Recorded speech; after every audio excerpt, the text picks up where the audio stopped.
तो बेटा हमारा टॉपिक चल रहा था आइसोमेरिज्म और आइसोमेरिज्म का ये मेरा 12th लेक्चर है, 12th पार्ट है। 11 लेक्चर इससे पहले पढ़ाए जा चुके। आप प्रॉपर आइसोमेरिज्म सीखना चाहते हैं तो पहले लेक्चर से स्टार्ट करिएगा, पहले लेक्चर से पढ़ते जाइएगा, आप बेहतर आइसोमेरिज्म पढ़ लेंगे। हम लोग आज के इस 12th लेक्चर में बात करने वाले हैं conformations of n butane. Conformations of n butane याद रखिएगा। यहां पर एन ब्यूटेन का कन्फर्मेशन करने के बाद दो कन्फर्मेशन और पढ़ाऊंगा। Conformations of 1,2 dibromoethane और दूसरा conformations of ethane 1,2 diol. क्योंकि वो दोनों ब्यूटेन के जैसे ही हैं इसलिए उसकी मैं हेडिंग यहां नहीं डाल रहा अभी। ब्यूटेन, पहले ब्यूटेन फिर दो इसके डेरिवेटिव के भी कंफर्मेशन होंगे, एक हेलो डेरिवेटिव, एक अल्कोहल डेरिवेटिव। चलिए एक बात समझिएगा, हमने आपको पार्ट 11 में कंफर्मेशन शुरू किया था।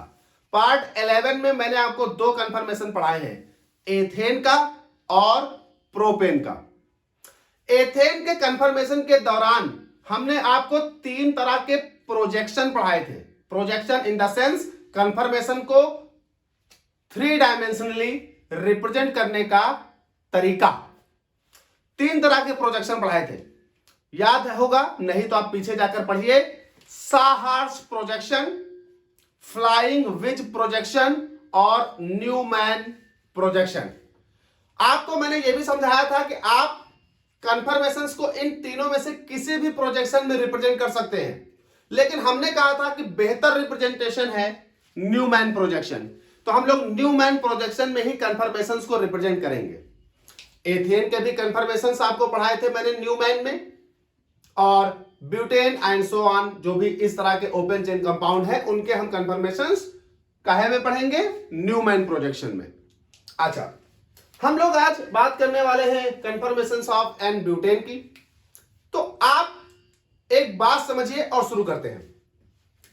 एन ब्यूटेन में 4 कार्बन है जबकि एथेन में 2 कार्बन थे।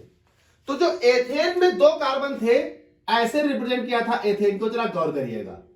एथेन को हमने ऐसे रिप्रेजेंट किया था लाइक दिस, और आपने क्या किया था, इन दोनों कार्बन में से एक फ्रंट था एक बैक था। नंबर दे दो यार, एक फ्रंट था एक बैक था। आपने इस फ्रंट और बैक दो ही कार्बन थे, इस सिग्मा बॉन्ड के सापेक्ष इस को रोटेट किया था। आपने एक कार्बन को एथेन में फिक्स कर दिया था, दूसरे कार्बन को रोटेट किया था इस सिग्मा बॉन्ड के करस्पॉन्ड, और इस सिग्मा बॉन्ड के करस्पॉन्ड जब आपने रोटेट किया तो आपको इनफाइनाइट नंबर ऑफ कन्फर्मेशंस प्राप्त हुए थे एथेन के केस में। उन इनफाइनाइट नंबर ऑफ कन्फर्मेशंस में 2 कन्फर्मेशन स्टेबल थे, staggered, eclipsed, only 2 are important. Staggered 60 degree पर बन रहा था, इक्लिप्स्ड 0 डिग्री पर बन रहा था। बाकी पूरी डिटेल कहानी जाननी है, पार्ट 11 देखिए। हम एन ब्यूटेन को अगर डील करें तो बेटा एन ब्यूटेन एथेन का ही डेरिवेटिव कंसीडर किया जाएगा। एथेन के दोनों कार्बन से अगर एक H हटा दिया जाए और उस H की जगह CH3 लगा दिया जाए तो मेरा एन ब्यूटेन प्राप्त हो जाएगा। जरा देखिए, अगर हम यहां से और यहां से एक H ये वाला हटा दें, ये वाले हटा दें और इनकी जगह बदले में CH3 लगा लें तो देखिए आपको क्या एन ब्यूटेन प्राप्त नहीं हो रहा? बिल्कुल हो रहा भाई, बिल्कुल हो रहा है, हो गया। अब जरा इस एन ब्यूटेन में 4 कार्बन है, तो 4 कार्बन में प्रॉब्लम ना आए आपको नंबरिंग कर देता हूं मैं, 1, 2, 3 और 4। अब किस कार्बन बॉन्ड के सापेक्ष इसे रोटेट किया जाएगा? तो याद रखिएगा, जब कार्बन की संख्या 1 से ज्यादा हो तो आप उसमें ऐसा कार्बन डबल बॉन्ड ढूंढिए जो सिमेट्रिक हो। जैसे इस कार्बन डबल बॉन्ड के उस तरफ और इस तरफ ग्रुप अलग अलग हैं, लेकिन इस कार्बन डबल बॉन्ड के उस तरफ और इस तरफ ग्रुप सेम है, मतलब ये डबल बॉन्ड, ये जो बॉन्ड है वो सिमेट्रिक केस रिप्रेजेंट कर रहा है। हम इसके सापेक्ष इस कंपाउंड के रोटोमर्स पढ़ेंगे। यानी अब हम क्या करें, 2 और 3 में से किसी एक को फिक्स कर दें और दूसरे को रोटेट कर दे बिल्कुल सेम। तो एक को फिक्स कर दिया, दूसरे को रोटेट कर दिया इस बॉन्ड के सापेक्ष। किस बॉन्ड के सापेक्ष? C2C3 C2C3 carbon carbon sigma bond के सापेक्ष करस्पॉन्ड हमने इस बॉन्ड को रोटेट किया।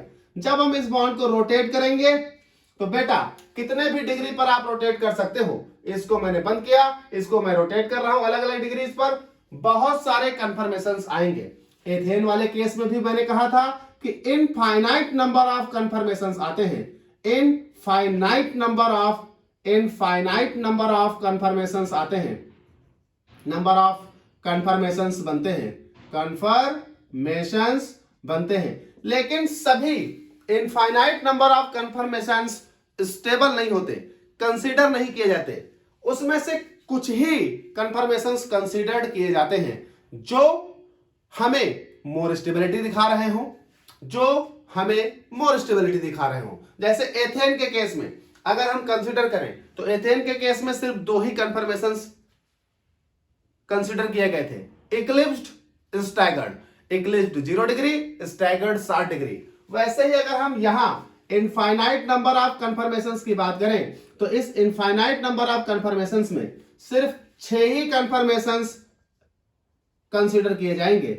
Only 6 conformations are important. अब उन कन्फर्मेशंस का क्या नाम होगा अभी बात करेंगे। 6 का अलग अलग नाम हो सकता है, 1-2 का सेम हो सकता है, क्या होगा कहानी आगे बात करेंगे। लेकिन जो ये 6 कन्फर्मेशंस प्राप्त हो रहे हैं, एक बात याद रखिएगा, 6 कन्फर्मेशन में से 3 कन्फर्मेशन ऐसे होंगे, 3 कन्फर्मेशंस बेटा ऐसे होंगे, 3 कन्फर्मेशंस ऐसे होंगे जो 0 डिग्री पर बने होंगे और 3 कन्फर्मेशंस ऐसे होंगे, 3 कन्फर्मेशंस बेटा इसमें ऐसे होंगे जो 60 डिग्री पर बने होंगे। आप जरा गौर करिए, 0 डिग्री पर बनने वाले कन्फर्मेशंस को इक्लिप्स्ड कन्फर्मेशंस कहते हैं, 60 डिग्री पर बनने वाले को स्टैगर्ड कन्फर्मेशन कहते हैं। तो अगर हम इक्लिप्स्ड और स्टैगर्ड के अनुसार नाम रखना चाहें तो ये 3 जो हैं इनको हम इक्लिप्स्ड कह सकते हैं, इक्लिप्स्ड कह सकते हैं, और जो ये 3 हैं इन्हें हम स्टैगर्ड कह सकते हैं, स्टैगर्ड कन्फर्मेशंस कह सकते हैं। तो हमारे पास कहा गया कि ब्यूटेन, एन ब्यूटेन के केस में रोटेशन C2C3 कार्बन के करस्पॉन्ड होगा। C2C3 में से किसी एक को फिक्स कर दीजिए, दूसरे को रोटेट करिए। जब आप रोटेट करेंगे तो इनफाइनाइट नंबर ऑफ कन्फर्मेशंस बनेंगे। बेटा एक फिक्स करोगे, दूसरे को अलग अलग डिग्री पर घुमाओगे तो इनफाइनाइट नंबर ऑफ कन्फर्मेशंस बनेंगे। उन इनफाइनाइट नंबर ऑफ कन्फर्मेशंस में सभी कन्फर्मेशंस इंपॉर्टेंट नहीं है, ओनली 6 कन्फर्मेशंस आर इंपॉर्टेंट।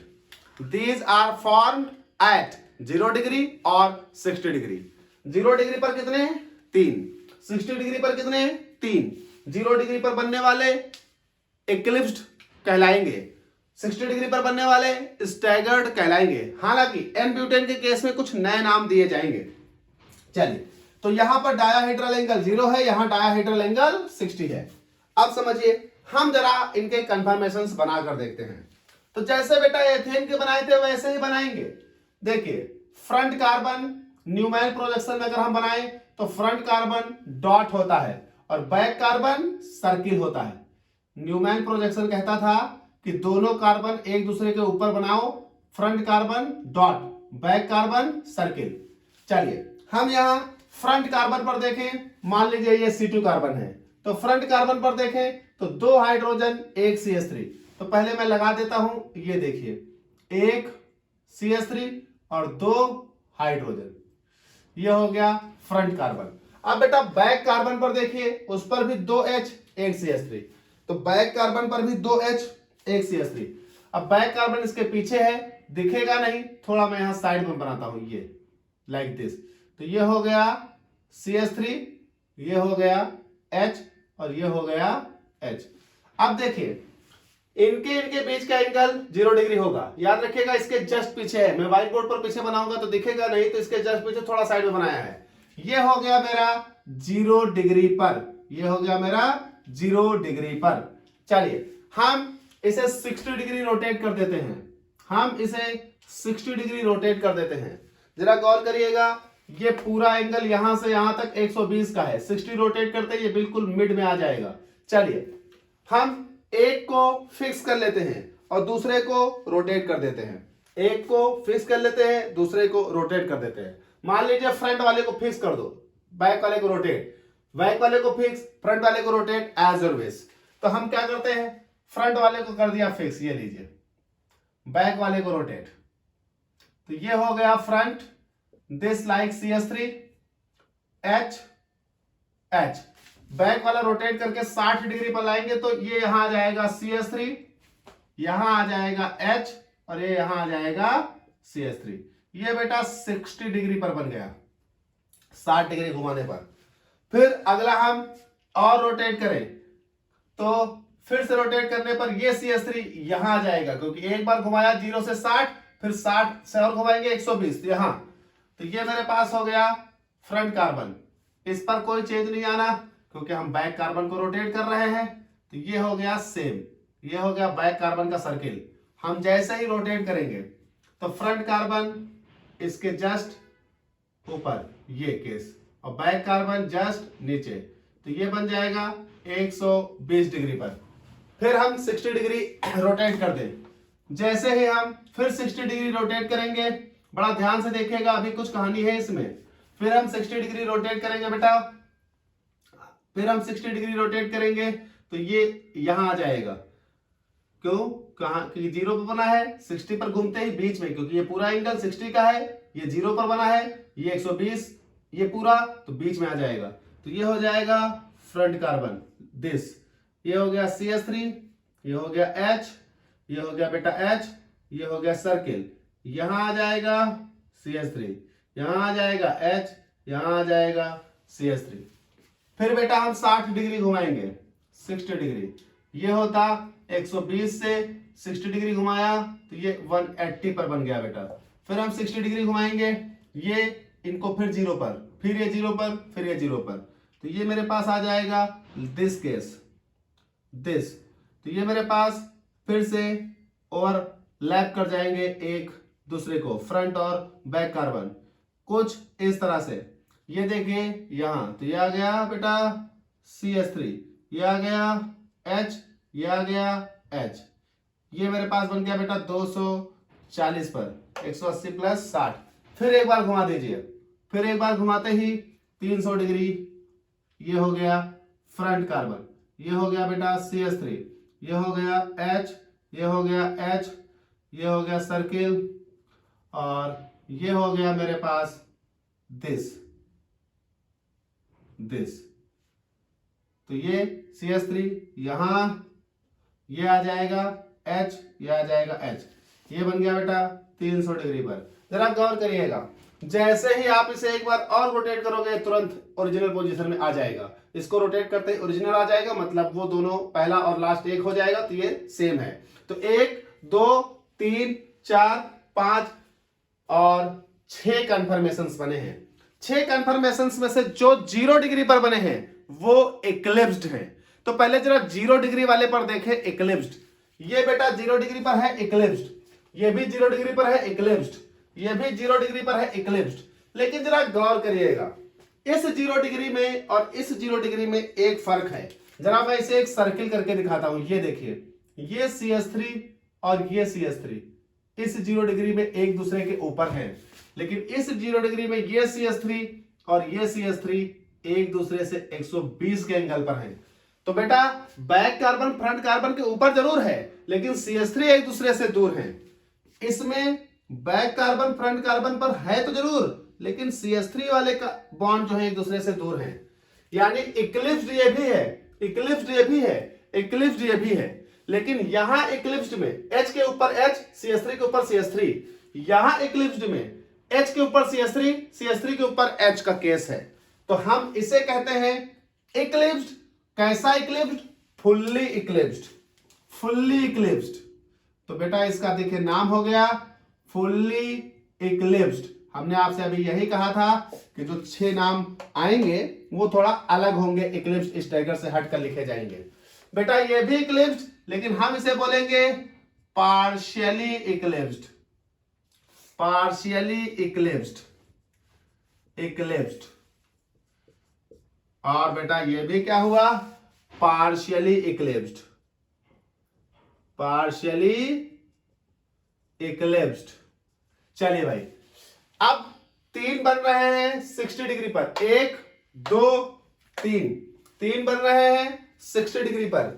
यहां पर बेटा जो 60 डिग्री पर बनते हैं वो स्टैगर्ड, लेकिन स्टैगर्ड नाम इनको यहां नहीं देते, इनको नाम देते हैं गॉच।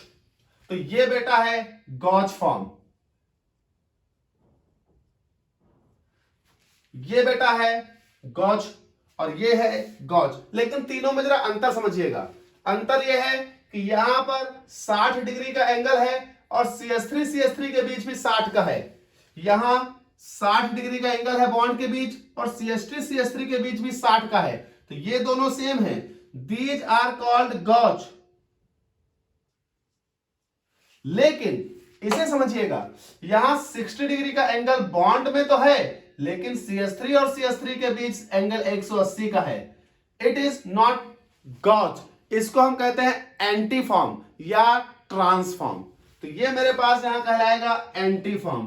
तो जरा गौर करिएगा, यहां पर हम स्टैगर्ड नाम नहीं दे रहे, यहां पर हम उन्हें नया नाम दे रहे हैं। तो अब यहां समझिएगा, fully eclipsed, gauche, partially eclipsed और एंटी, 4 तरह के कंफर्मेशन हो गए।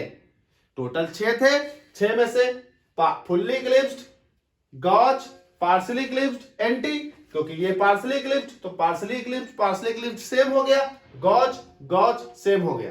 तो जो 6 कंफर्मेशन बन रहे थे उसमें से 2 गॉच हैं, 2 पार्शियली इक्लिप्स्ड हैं, 1 एंटी है, 1 फुल्ली इक्लिप्स्ड है। टोटल है 6, लेकिन टाइप कितने हैं, 4 टाइप के बन रहे हैं। तो ये मेरे पास हो गया कंफर्मेशंस ऑफ एन ब्यूटेन। फिर से समझा देता हूं। फुल्ली इक्लिप्स्ड में डायाहीड्रल एंगल 0 डिग्री है, साथ ही साथ CH3 के बीच भी एंगल 0 डिग्री है। जबकि अगर हम पार्शियली इक्लिप्स्ड में देखें तो डायाहीड्रल एंगल 0 डिग्री है, CH3 के बीच का एंगल 120 है। दिस अरे इनमें डायाहीड्रल एंगल 60 डिग्री है, यानी बॉन्ड और बॉन्ड के बीच एंगल 60 डिग्री है, साथ ही साथ CH3 के बीच का एंगल भी 60 डिग्री है। यहां डायाहीड्रल एंगल 60 डिग्री है, साथ ही CH3 के बीच का भी एंगल 60 डिग्री है। जबकि यहां डायाहीड्रल एंगल 60 डिग्री है, लेकिन CH3 और CH3 के बीच का एंगल 180 डिग्री है। बेटा जो ये इतने कंफर्मेशन यहां बन रहे हैं, इनकी जब हम स्टेबिलिटी की बात करेंगे तो अब यहां स्टेबिलिटी एल्केन के जैसे नॉर्मली नहीं लिखी जाएगी। यहां सिर्फ डायाहीड्रल एंगल को देखकर स्टेबिलिटी नहीं लिखी जाएगी।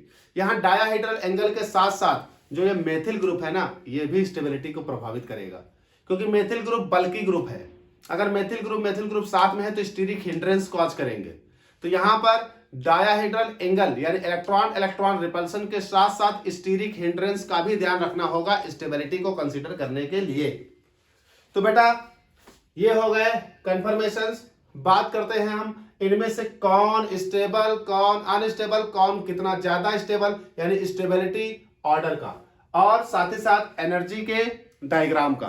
तो बेटा हम इसे रफ करेंगे और बात करेंगे stability order of conformations of n butane and energy order of conformations of n butane. तो रफ करते हैं, आगे बात करते हैं। तो बात करने वाले हैं जो कंफर्मेशंस बने हैं एन ब्यूटेन की, इन एन ब्यूटेन के कंफर्मेशंस की स्टेबिलिटी क्या होगी।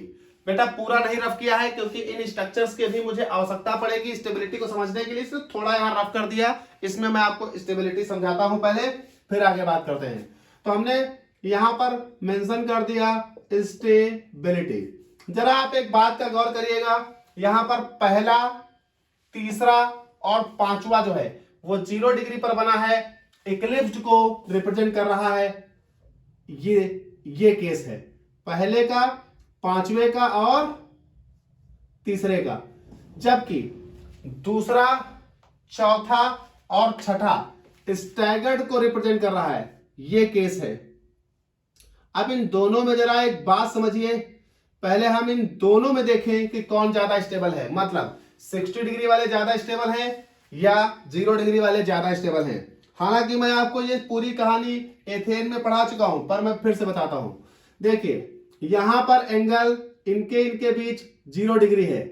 यहां पर आपको थोड़ा दिख रहा होगा क्योंकि समझाने के लिए आउटसाइड बनाया है, वरना इनके बीच एंगल बेटा 0 डिग्री है। जबकि यहां पर इनके और इनके बीच एंगल, ये डायहेड्रल एंगल 60 डिग्री का है। अब जरा एक बात समझिएगा, यहां पर इलेक्ट्रॉन पेयर एक दूसरे से 60 डिग्री पर है, जबकि यहां इलेक्ट्रॉन का पेयर एक दूसरे से 0 डिग्री पर है। यानी यहां इलेक्ट्रॉन एक दूसरे के समीप हैं। यहां पर इलेक्ट्रॉन रिपल्सन जो होगा बेटा, रिपल्सन जो होगा वो मैक्सिमम होगा। और जब इलेक्ट्रॉन रिपल्सन यहां मैक्सिमम होगा तो ये बॉन्ड लेस स्टेबल केस में होंगे, यानी ये केस लेस स्टेबल होगा एज कंपेयर टू नीचे वाले के।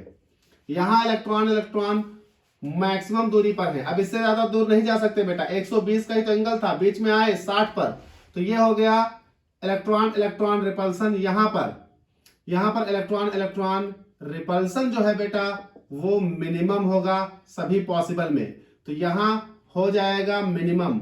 और जब इलेक्ट्रॉन रिपल्सन मिनिमम है तो यहां ये मोर स्टेबल होंगे। तो ये बात तो कंफर्म हो गई कि जितने स्टैगर्ड फॉर्म इसमें बन रहे हैं, इन छहों में जितने स्टैगर्ड फॉर्म बन रहे हैं वो सब मोर स्टेबल हैं, और जितने इक्लिप्स्ड फॉर्म बन रहे हैं वो सब लेस स्टेबल हैं। अब जरा गौर करिएगा, इक्लिप्स्ड में भी दो तरह के इक्लिप्स्ड हैं, fully eclipsed, partially eclipsed. Staggered में भी दो तरह के स्टैगर्ड हैं, गॉज और एंटी। अब जरा इनको समझते हैं। देखिए हम यहां पर पहले फुल्ली इक्लिप्स्ड और पार्शियली इक्लिप्स्ड को डील कर ले। बेटा फुल्ली इक्लिप्स्ड में बॉन्ड भी एक दूसरे के ऊपर, साथ ही साथ CH3 भी एक दूसरे के ऊपर। अब होना क्या है, तो एक काम कर लेता हूं, मैं यहां कुछ मिटा लेता हूं, 4 छोड़ लेता हूं, बाकी मिटा लेता हूं, उनका कोई काम नहीं। देखिए एक गॉच यहां लिखा है तो एक गॉच यहां मैं मिटा देता हूं। एक में पार्शियली इक्लिप्स्ड जहां लिखा है तो एक पार्शियली इक्लिप्स्ड यहां से मिटा देता हूं, थोड़ा बोर्ड खाली हो जाएगा, समझाने में आसानी होगी। ये अब आपके 4 हो गए। देखिए यहां पर बेटा फुल्ली इक्लिप्स्ड और पार्शियली इक्लिप्स्ड में एक मतलब समझिएगा, यहां पर बॉन्ड के बीच का डिस्टेंस, बॉन्ड और बॉन्ड के बीच का डिस्टेंस 0 डिग्री। बेटा यहां पर भी बॉन्ड और बॉन्ड के बीच का डिस्टेंस 0 डिग्री, यानी इलेक्ट्रॉन की वजह से जो रिपल्सन क्रिएट होगा वो यहां और यहां दोनों जगह सेम होगा। यानी इलेक्ट्रॉन रिपल्सन की वजह से जो इनकी स्टेबिलिटी घटेगी वो दोनों जगह सेम घटेगी। लेकिन यहां पर CH3 और CH3 के बीच एंगल 120 है, जबकि यहां CH3 और CH3 के बीच एंगल 0 डिग्री का है। यानी यहां बल्कि ग्रुप एक दूसरे के ऊपर हैं, जिस वजह से यहां पर एक एक्स्ट्रा इफेक्ट डेवलप होगा जिसको हम बोलेंगे स्टीरिक हिंड्रेंस। और स्टीरिक हिंड्रेंस के कारण यहां पर इनकी अपेक्षा मोर रिपल्सन होगा। तो यहां पर रिपल्सन 2 होंगे, एक इलेक्ट्रॉन रिपल्सन होगा और एक स्टीरिक इफेक्ट के कारण रिपल्सन होगा।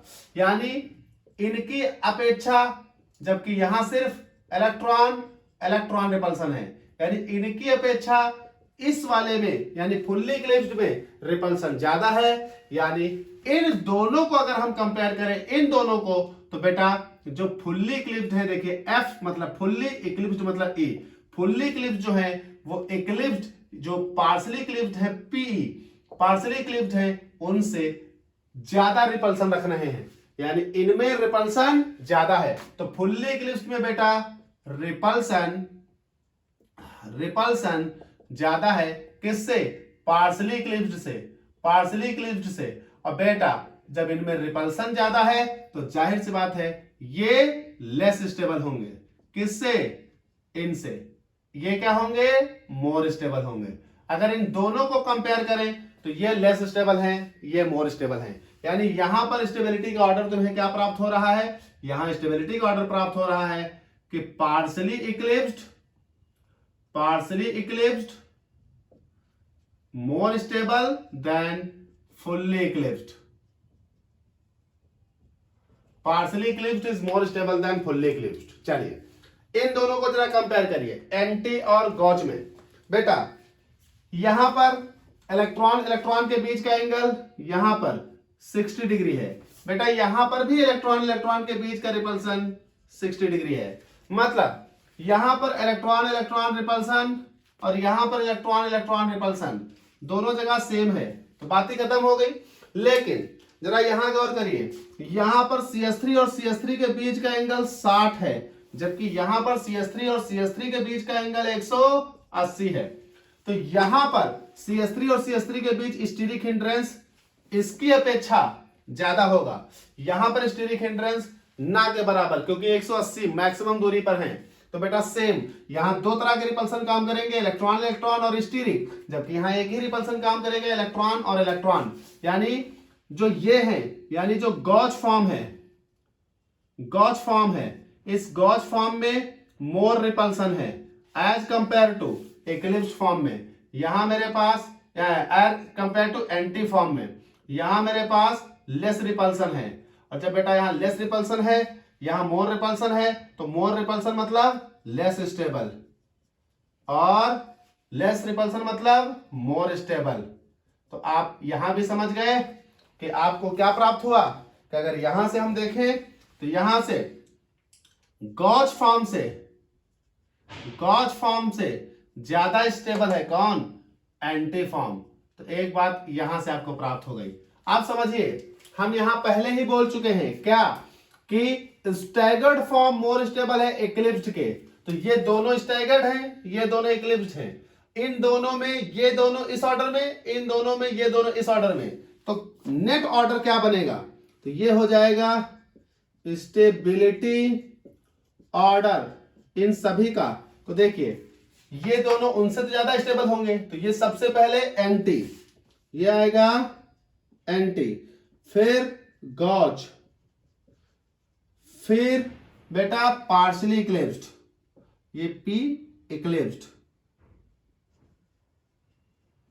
और इसके बाद फुल्ली इक्लिप्स्ड। यहां जगह नहीं, यहां लिख दे रहा हूं फुल्ली इक्लिप्स्ड।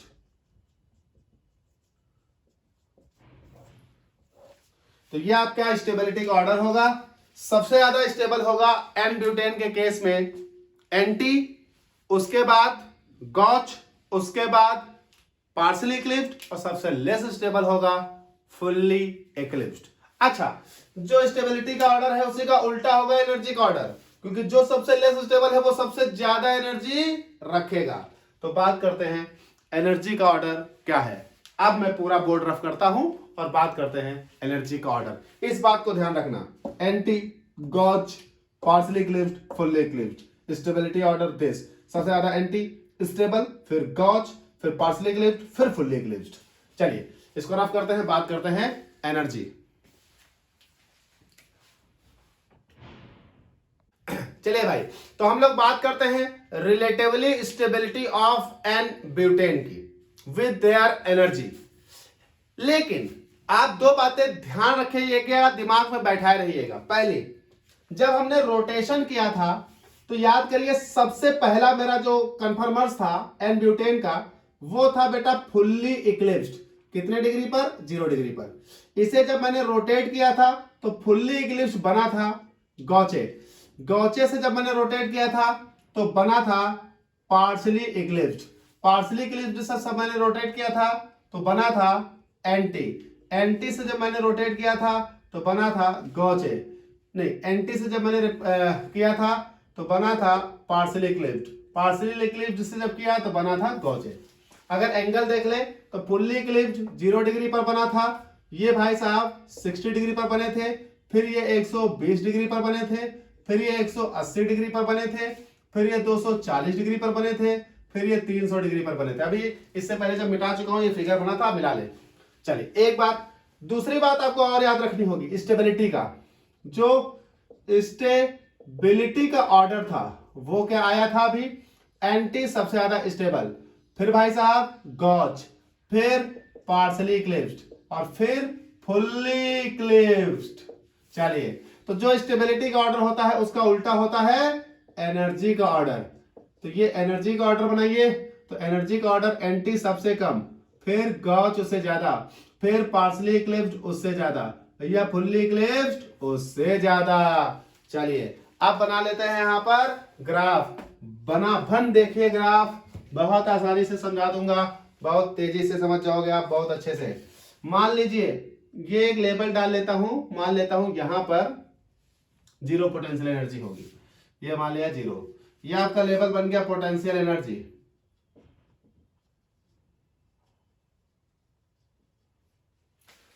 ये आपका बन गया angle of rotation, angle of rotation,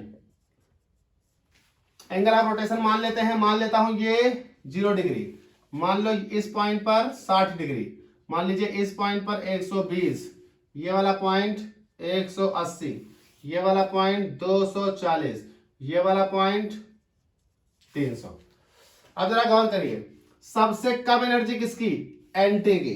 तो बेटा मान लीजिए एनटी कहां पर बन रहा है, एनटी कहां बन रहा है 180 पर, तो ये 180 पर सबसे कम एनर्जी, दिस इज एनटी। चलिए एंटी के से ज्यादा एनर्जी किसकी, गॉज की।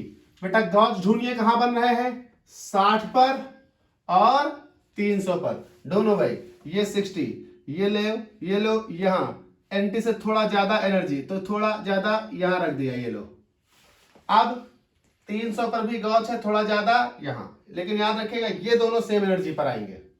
चलिए आगे समझिए बात को, इसके बाद एंटी हो गए, गॉज हो गए, इससे ज्यादा energy partially eclipsed, partially eclipsed कहां बन रहा है बेटा, पार्शियली इक्लिप्स्ड बन रहा है 120 पर 240 पर, तो 120 दिस, थोड़ा ज्यादा एनर्जी ये। अब चूंकि मेरे पास लाइन वाइन तो खींची नहीं है, थोड़ा इधर उधर हो सकता है एंगल, 240 ये सेम। अब बेटा फुल्ली इक्लिप्स्ड, फुल्ली इक्लिप्स्ड कहां बन रहा है 0 डिग्री पर, और अगर आगे और घुमाओ तो ये आ जाएगा फिर फुल्ली इक्लिप्स्ड कहां 360 पर, ये मान लीजिए ये 360, तो कहां 360 पर ये मान लो, तो बन गया। देखिए रोटेट करते हैं, सबसे पहले था fully eclipsed this, fully eclipsed को किया तो गॉज आया दिस, तो ये हो गया फुल्ली इक्लिप्स्ड से ये गॉज,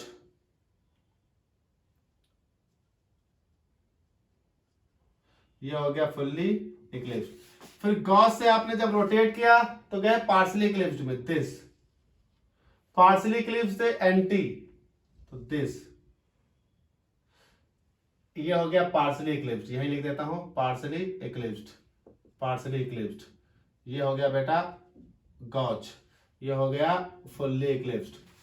फिर एंटी से आप गए पार्शियली इक्लिप्स्ड, ये, फिर पार्शियली इक्लिप्स्ड से आप गए गॉज, ये, फिर गॉज से आप गए फुल्ली इक्लिप्स्ड, ये आपका हो गया एंटी, पार्शियली इक्लिप्स्ड, गॉज और फुल्ली इक्लिप्स्ड। ये बेटा आपकी एनर्जी हो गई। तो आप देख रहे हैं ये एनर्जी पोटेंशियल डायग्राम आपका बन गया। अब जरा गौर करिए, यहां थोड़ा एक लाइन डाल देता हूं, अच्छा लगेगा, ये हो गया बेटा 300 डिग्री दिस, 360 डिग्री। तो ये देखिए आपके सारे फिगर आ गए। अब जरा एनर्जी का खेल देख लीजिए, fully eclipsed, fully eclipsed, partially eclipsed, partially eclipsed, gauche, gauche. तो देख रहे हो सबसे ज्यादा एनर्जी किसकी है, फुल्ली इक्लिप्स्ड की। सबसे ज्यादा एनर्जी देखिए यहां किसकी है, फुल्ली इक्लिप्स्ड की। उसके बाद एनर्जी किसकी है, पार्शियली इक्लिप्स्ड की। उसके बाद एनर्जी किसकी है, गॉज की। और बेटा उसके बाद एनर्जी किसकी है, एंटी की। ये आपका हो गया एनर्जी लेवल डायग्राम। तो ये आपका हो गया एनर्जी लेवल। तो ये बेटा आपका पूरा हो जाता है ग्राफ। इस ग्राफ के साथ साथ अगर हम इनकी एनर्जीज को इस लेवल से कंपेयर करें तो जरा एनर्जीज कंपेयर कर लेते हैं, कोई बड़ा इशू नहीं है। मान लीजिए ये एंटी फॉर्म था, ये तो 0 पर बना है, यहां से यहां तक के बीच का डिफरेंस यानी गॉज फॉर्म एंटी फॉर्म से कितना ज्यादा है, तो गॉज फॉर्म एंटी फॉर्म से ज्यादा है 3.35 किलो जूल पर मोल। वैसे ही एंटी फॉर्म से अगर ये पार्सली इक्लिप्स देख ले कितना ज्यादा है, तो ये बेटा है 14.2 किलो जूल पर मोल। इसी तरह से अगर फुल्ली इक्लिप्स देख ले एंटी से, तो यहां थोड़ा आगे बढ़ा देता हूं, ये कितना ज्यादा है, तो ये बेटा 18.4 से 25.2 किलो जूल के बीच हो सकता है पर मोल। तो ये आपकी एनर्जी हो गई।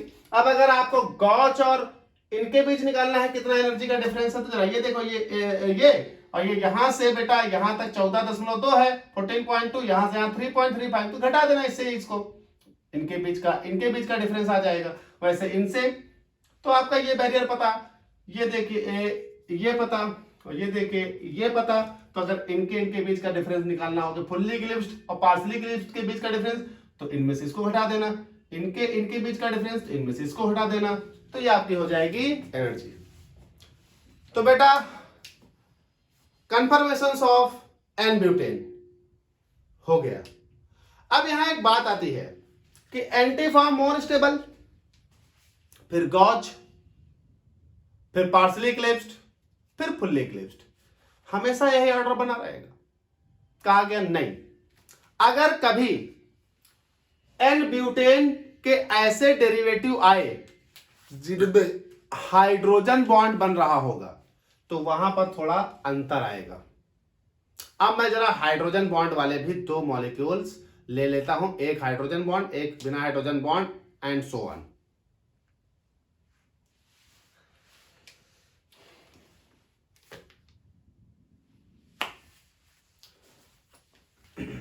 तो बेटा अब बात आती है कि जो anti form, gauche form, eclipsed, fully eclipsed हैं, क्या ये ऑर्डर हमेशा मेंटेन रहेगा? तो कहा गया मेरी एक बात ध्यान रखिएगा, अगर कभी हाइड्रोजन बॉन्डिंग बन रही होगी तो ये ऑर्डर उलट जाएगा।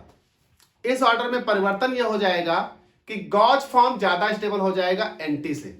एग्जाम्पल के तौर पर मैं यहां पर एक बात करता हूं, जैसे एन ब्यूटेन जो है वो अगर इसमें बदल दिया जाए, दिस,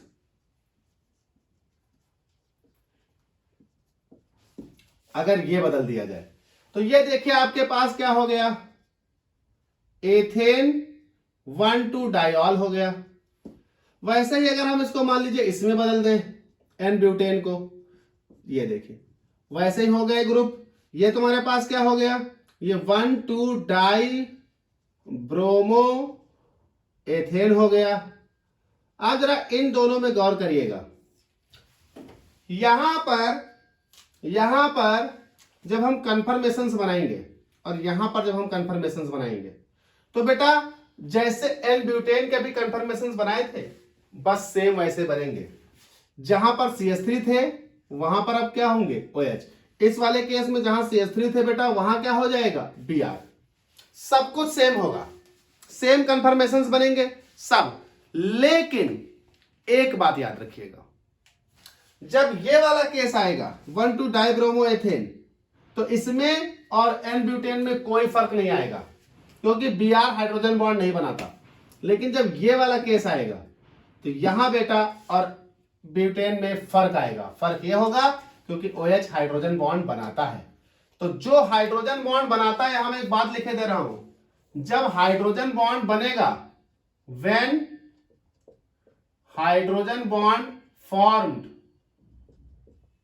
तब ये एनर्जी का ऑर्डर थोड़ा बदल जाएगा, तब ये एनर्जी और स्टेबिलिटी का ऑर्डर बदल जाएगा। यानी इस केस में एनर्जी और स्टेबिलिटी का ऑर्डर बदल जाएगा। कैसे बदलेगा, तो स्टेबिलिटी हो जाएगी इस केस में, स्टेबिलिटी हो जाएगी इस केस में, gauche is more stable than anti, then partially eclipsed, then fully eclipsed. बाकी कहीं फर्क नहीं आएगा, बस गॉच और एंटी पलट जाएंगे जब हाइड्रोजन बॉन्ड बने। ऐसे मॉलिक्यूल्स आपको दे दिया जाए एग्जाम में, तो एनर्जी में भी वही चेंज आ जाएगा। तो एनर्जी में यहां क्या हो जाएगा, गॉच की सबसे कम एनर्जी हो जाएगी as compare to anti, and this fully eclipsed.